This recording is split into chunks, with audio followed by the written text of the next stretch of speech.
Welcome to your roadmap to Medicare. Now, this roadmap was customized based on questions that you've answered, either by talking with our client services team or by going online and taking our online quiz. So what we're asking is, if you have friends or family that need guidance into Medicare, please have them either go online and take our quiz or schedule a consultation with one of our team members, because everybody's situation is just a little bit unique. And we want to make sure that people get proper advice specific for them.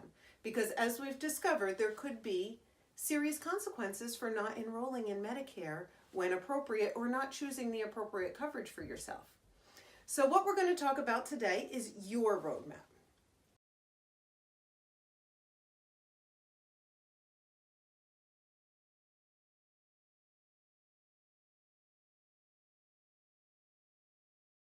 So you may qualify to enroll in Medicare after age 65 if you have what's called a special election period.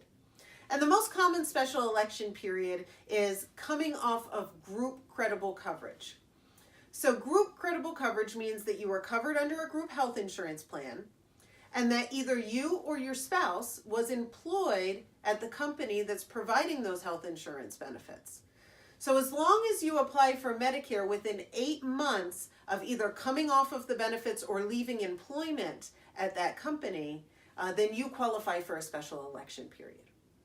Now, you may need to enroll in both Medicare Part A and B, or possibly you could have enrolled in Medicare Part A when you turn 65 and may only need to enroll in Part B at this time.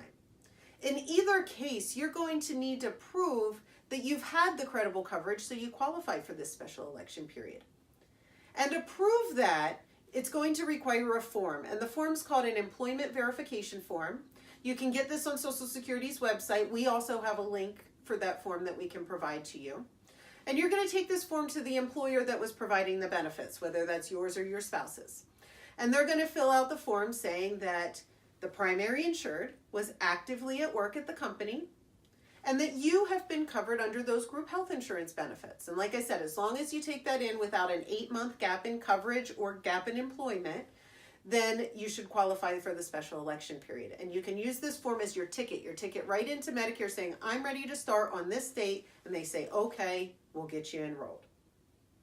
So you can either call Social Security and do some of this over the phone and then mail them the forms, or you can go directly to your local office. And we always encourage people to go directly to the local office. It may take a couple extra minutes up front, but in the follow-up process, it could save you a lot of time, because sometimes the mail doesn't get to the right department and doesn't get processed as quickly, and then trying to figure out where your form went to can be a little bit of a challenge. So we always encourage people, just visit your local office.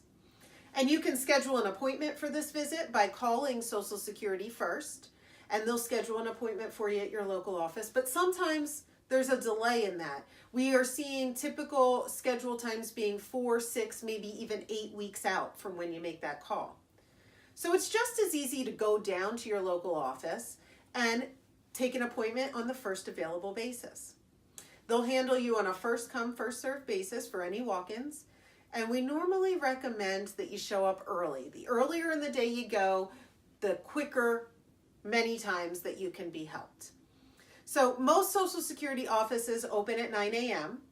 And if you show up at like 8:15 in the parking lot, you'll probably be one of the first people in line. You'll be helped really quickly after 9, and you can be on your way for the rest of the day.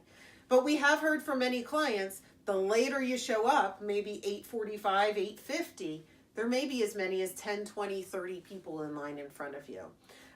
Typically at the end of the year, because a lot of people do retire on December 31st, at the end of the year, those lines do become longer, versus throughout the year, they're not quite as long. So you may have better luck if you're retiring mid-year rather than the end of the year. Now, when you get to the Social Security office and you hand them this employment verification form, normally there's no other documentation required. Every now and then they will require a marriage certificate if you're collecting your Medicare benefits under a spouse's work history, or they may also require what's called a Medicare Part B application. And what we're finding is many times they just verbally do that application with you right while you're sitting in the office.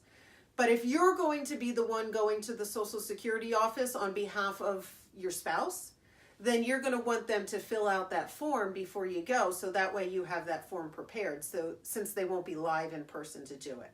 And again, we can provide you with that form, or you can find it on Social Security's website.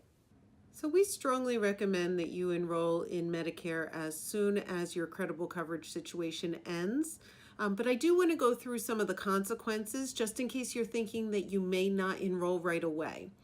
So as we mentioned, you have an 8-month special enrollment period to get enrolled once you no longer have credible coverage status, meaning your group health coverage has ended or the employment that it was based on has ended.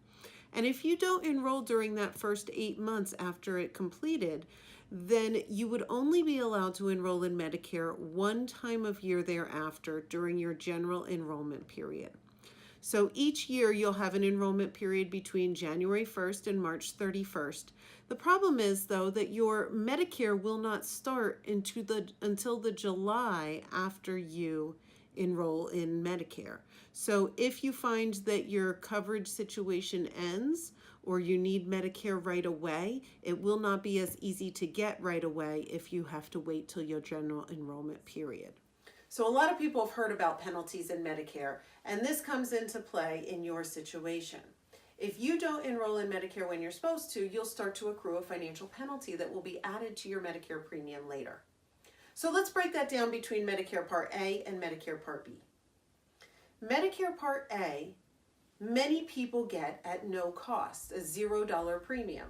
And the way you get Medicare Part A at no cost is by either you or a spouse having paid your Medicare taxes for a minimum of 10 years throughout your lifetime.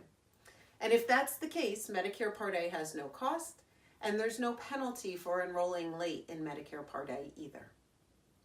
But Medicare Part B would carry a penalty. And Medicare Part B does have a cost, and we do have another video that talks about Part B coverages and costs. But the penalty for Medicare Part B, if you do not enroll when you are supposed to, accrues at 10% for each year you wait. So if you wait 3 years to enroll in Medicare, perhaps you didn't know that you needed it, when you enroll, they will assess a 30% penalty, add it to your Medicare Part B premium, and you will be paying that 30% penalty on each premium, unfortunately, for the rest of your life. So it is financially important that you enroll in Medicare when you're supposed to, so you don't accrue this penalty.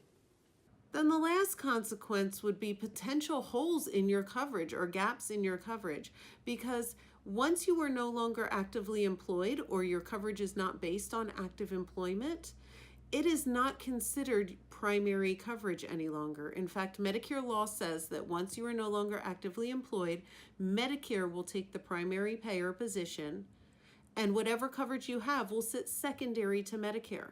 So if you don't have Medicare, which would have paid for about 80% of your medical bills, you now may be on the hook for the first 80% in round numbers of your medical bills, because your current coverage, which may have been fine and full comprehensive coverage previously, may not provide comprehensive coverage anymore and may only be on the hook to pay for about 20% of your bills.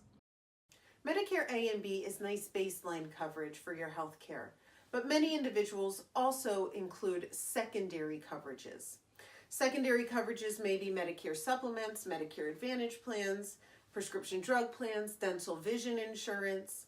There's many different products and carriers, and they come along with different associated premium costs and coverages. When you first become eligible for Medicare Part B and enroll in Medicare Part B, you have a 6-month open enrollment window to get any Medicare supplement plan you want with no medical questions to qualify.